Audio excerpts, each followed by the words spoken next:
We all know the news is garbage. Week after week, we hear about fresh outrage, politicians behaving badly, massive accidents, weather disasters, the end of the world. The Dump is a weekly podcast for those who want to stay up to date on the news with a quick and dirty and funny TLDR. I'm your host, Rebecca Barnard. Join us as we take deep dives into the trash that is current events, interview the experts, sort the headlines, and compact it all together in a short, hot episode. And just like America, no material is ever recycled. The Dump, where all the news belongs. So subscribe now and listen every Sunday on Spotify and Apple Podcasts. It's Unstable Topic with Sarah and Maggie.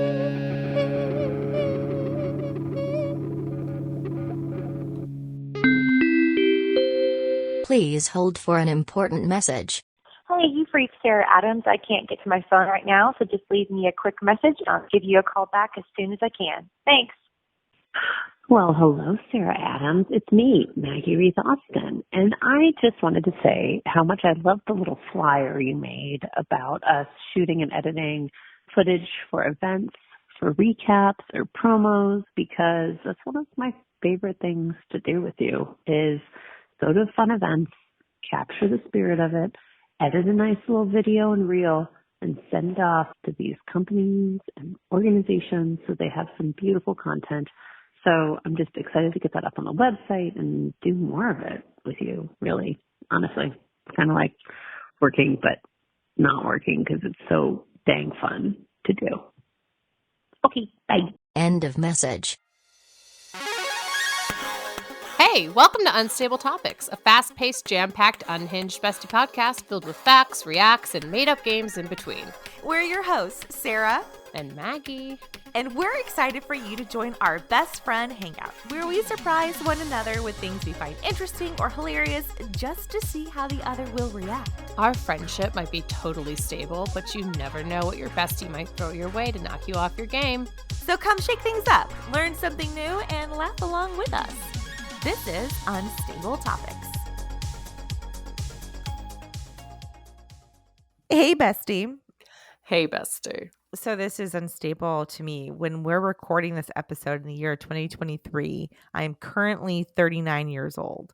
But when my earbuds will hear it, I will be 40. So I am talking to my future self. So this is airing on the day of my birth, the day my mother did the hard part and gave birth to me. You know, mothers don't get enough, I think, respect on children's birthdays. That's very wise of you as a 39-year-old to recognize that. I think your 40-year-old ears will be like, gosh, I was wise beyond my years. Yeah, that's exactly what I'm going to say.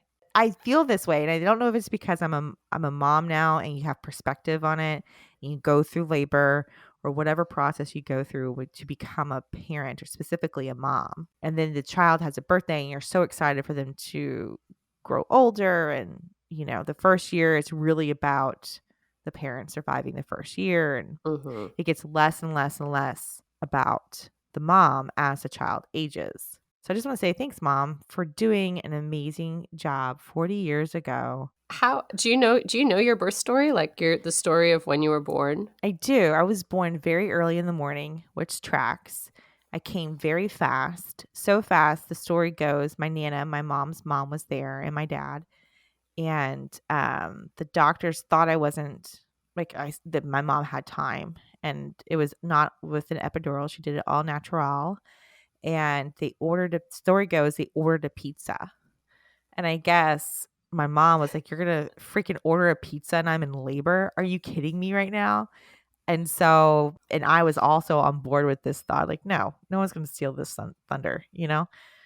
So then I am born, and the way I hear it is my dad passes out. Classic dad. But my Nana, because he didn't have food in his stomach. That's what it was. He needed that pizza. That's what it was. But my Nana catches him. Oh, right? Because of course my Nana would do that. And apparently, like, I don't know for a fact, but they didn't keep women in the hospital that long after giving birth. I think they went home the next day. And then my mom's grandmother, Mimi, she was very sick. She was like 90 something. She was able to hold me. That was like one of the last things when I was 3 days old. There's a picture of me and Mimi. That was very special and important to my mom. That's that so was sweet. always part of my birth story. Oh, Yeah. So that's the way Sarah came into this world, all courtesy of Anne Lindbergh. Without her, there would be no me, you know? Yeah.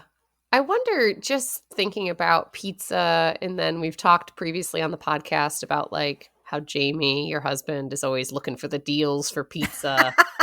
And I wonder if that's not like this trigger for you in a way. Like this, you're just like, are you going to look for deals for a pizza right now? Could you imagine if the doctor's like, I was born in 83 and obviously cell phone sort of thing. But now if the same situation, all the doctors pulling out their cell phones, like looking for pizza deals before they order. Could you imagine? Yeah, they're like, oh, a 2-for-1 deal at Papa John's. I don't like Papa John's. Oh. Yeah, it would be a nightmare. It would be awful. So Maggie, keeping on this birthday train, are you ready to jump on board for your first fact? I am. In the 19th and early 20th centuries, a popular 21st birthday present was to have all your teeth removed and replaced with a set of dentures. The idea was it would prevent the expense of dental treatment later in life. Wow. Interesting. Mm-hmm. So 21, you get a new set of teeth. Could you imagine New having teeth. you turn 21? I would dread it, having all your teeth pulled.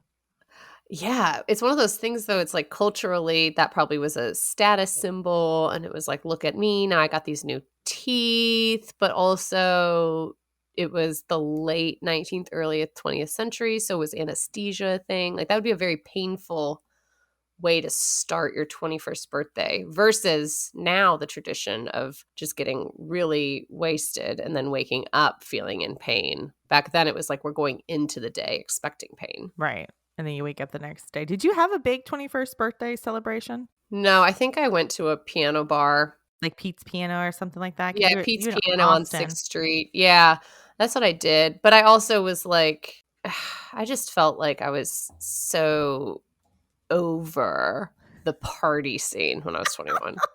It's funny. I was like, can't we just go get a nice dinner, get a Merlot, and enjoy ourselves? Have a nice conversation?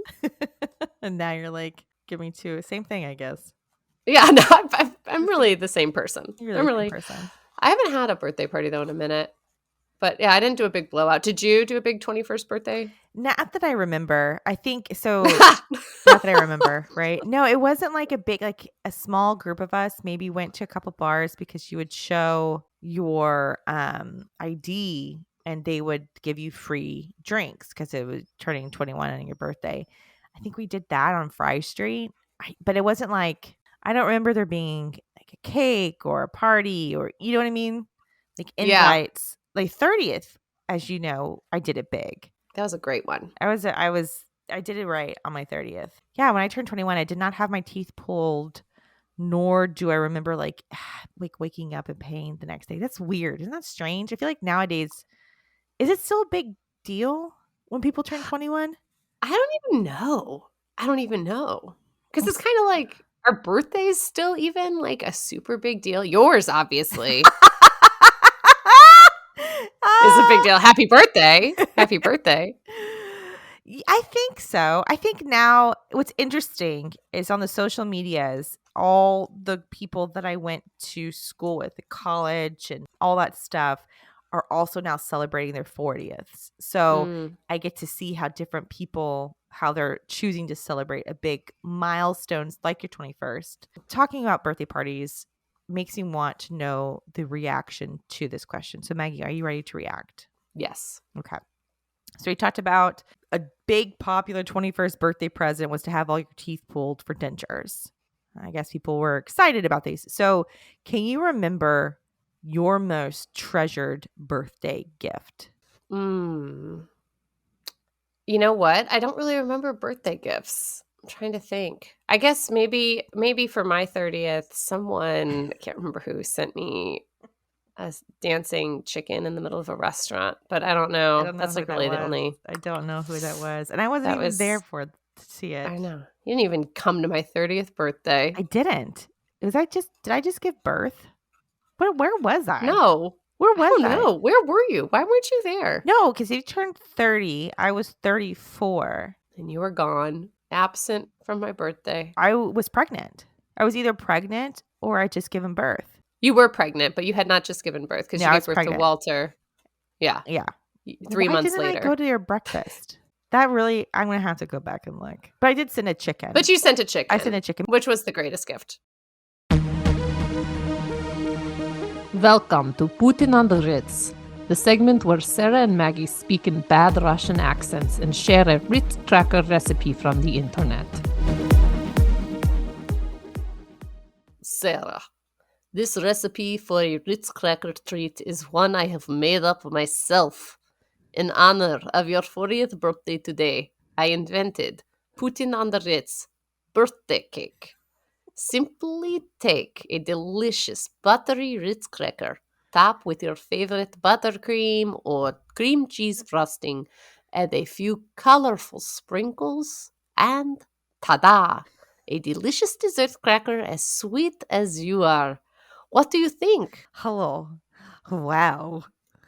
Wow. Wow. Hello. Yes, that's cracker cake sounds delicious. Would you like me to make you some birthday cake crackers for your special day? I would love a birthday cake cracker to one birth. I'm not how you say big icing person. This was my question. You don't like icing, I'm but do you not- like cream cheese frosting? That's why I add this as an option. Not just buttercream, add the cream cheese. But it's still how you say icing. Yes. So no. I eat it, I enjoy it, and I'm like, that's nice, but no more. You know, it's good once. I like cake, so I would enjoy cracker more than icing. Yeah. Yes. Yes. This is my question then. Okay. I will modify my recipe just for you. This is birthday cake Ritz cracker. Simply take a Ritz cracker, serve it to your friend on her birthday. It is a Ritz cracker birthday treat. How you not sponsored by Ritz? I don't know. I don't know. I give so much business to Ritz cracker. The best Ritz cracker in the whole world is Ritz cracker. Not sponsored by Ritz cracker. Does this sound yummy? Ah. All right, Maggie, you ready for your fact? I am. It is said the Greeks created round cakes to honor the goddess Artemis, who was the goddess of the moon. The candles, when lit, represented the moon's glow. When they blew out the candles, they believed the smoke carried their wishes to the gods living in the sky. I have always heard of, blow your candles out, make a wish. I never realized where that came from. Well, Artemis, the goddess of the moon. What a delightful fact. Yeah, I don't know when this happened. And I know we've talked about in the previous recent episode about research that I've done. And I actually looked this one up too several times because I was curious about the tradition of blowing out candles. And this is the one that kept popping up because, how do you fact check this? I would assume like the Greeks wrote it down. Yeah, for sure. Or like told it year after year after year. And they're like, your uncle told my aunt told. And somehow it got transitioned into from for her to us, right? Yeah. Because it was just to honor her. But now it's I guess someone's like, well, if we're sending wishes up, maybe we should do this more often. For us. Yeah. Maybe we should do it for our own selves though, too.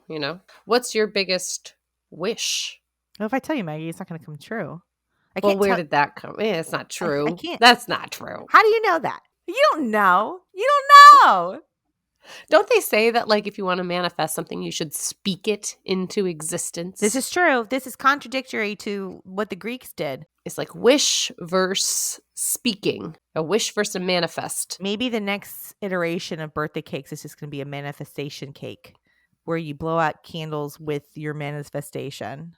Do you remember during COVID how people wouldn't blow out candles anymore? Yeah, well, everything was cupcakes, right? Like you could blow out on your individual cupcake, but then I think that's something that I am keeping. Yeah, why? I'm not gonna do. I mean, I'll do cake for like family birthday, but for like a birthday party, I'm just like cupcakes make more sense. There's no slicing. There's no plates. It's just like take it, eat it. Yes. Be done with it. Yeah, I did cookies for Walters this past year, which was good. You know, he asked him what he wanted, which Jamie asked me what type of cake I wanted for my birthday, and I thought about it, and like Putin said, I'm not a big cake person. I like cake. I'll eat cake. I enjoy cake. But if given the choice, what is it that I really want to enjoy? And it's a cookie cake. A cookie cake. Cookie cake this year. We'll see. I don't know. He seemed uneasy about that idea. What about brownies? I love a brownie, but I would have to make them probably, you know? Yeah.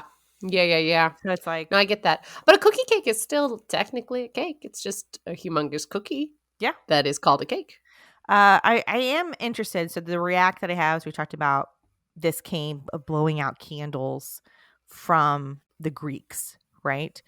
Mm-hmm. I was going to ask you your favorite type of cake. Yes. But I'm also curious, are you pro ice cream cake? Because I feel like that doesn't get enough playtime. Oh, yeah. I mean, I'm pro all cake. I equal cake employer, equal cake eater.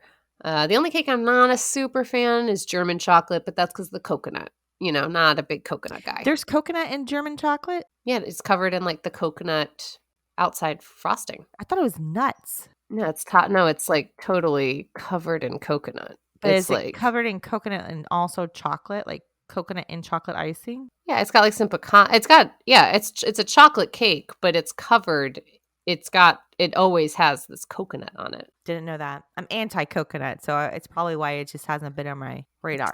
If you are anti-coconut, avoid German chocolate cake. I'm just like make it a rule. No. But like to call it a chocolate cake, you know, a German. Well, it is a chocolate cake. It is, but it's not. Like when I hear chocolate cake, I don't want coconut. I feel like that's misleading. I think it should be a German coconut chocolate cake. If it's such a big ingredient, let's call a spade. Let's put it out there. Yeah, that's a warning label. I think we should talk to the government about getting a warning label on German chocolate cake. Is there any cakes you're not going to eat? I mean, I would still eat a German chocolate cake. I would just not eat all of the coconut icing. No, I would eat every cake. I love ice cream cake. I think ice cream cake's hard to cut, so it's not like a cake I'm going to buy for myself. But if someone else has it, I'm going to, of course, indulge. Yeah. Red velvet, great. Lemony, perfect. Vanilla, fantastic. Funfetti, get it to me. But for your wedding, you didn't have cake. That's because Kyle's not a big cake guy. Oh my gosh, another commonality between Kyle and I. I know. It's honestly like I'm starting to see why you're my best friend and why Kyle is my husband is because give it another 10 years and you're just going to become the same person. You'll be texting me like my fantasy football league. No, and never he'll am be I going to texting do me that. like Never am I going to do that. Kyle can have that for the rest of his days. I'm never going to. No. Never. That's it for this episode. Wasn't that fun? Now it's time for you to subscribe and follow. And share this episode with a friend. Ooh, maybe even your bestie. Find us everywhere online at Unstable Topics. And for more antics, visit us at The Monthly Junk. Bye. Bye. Peace.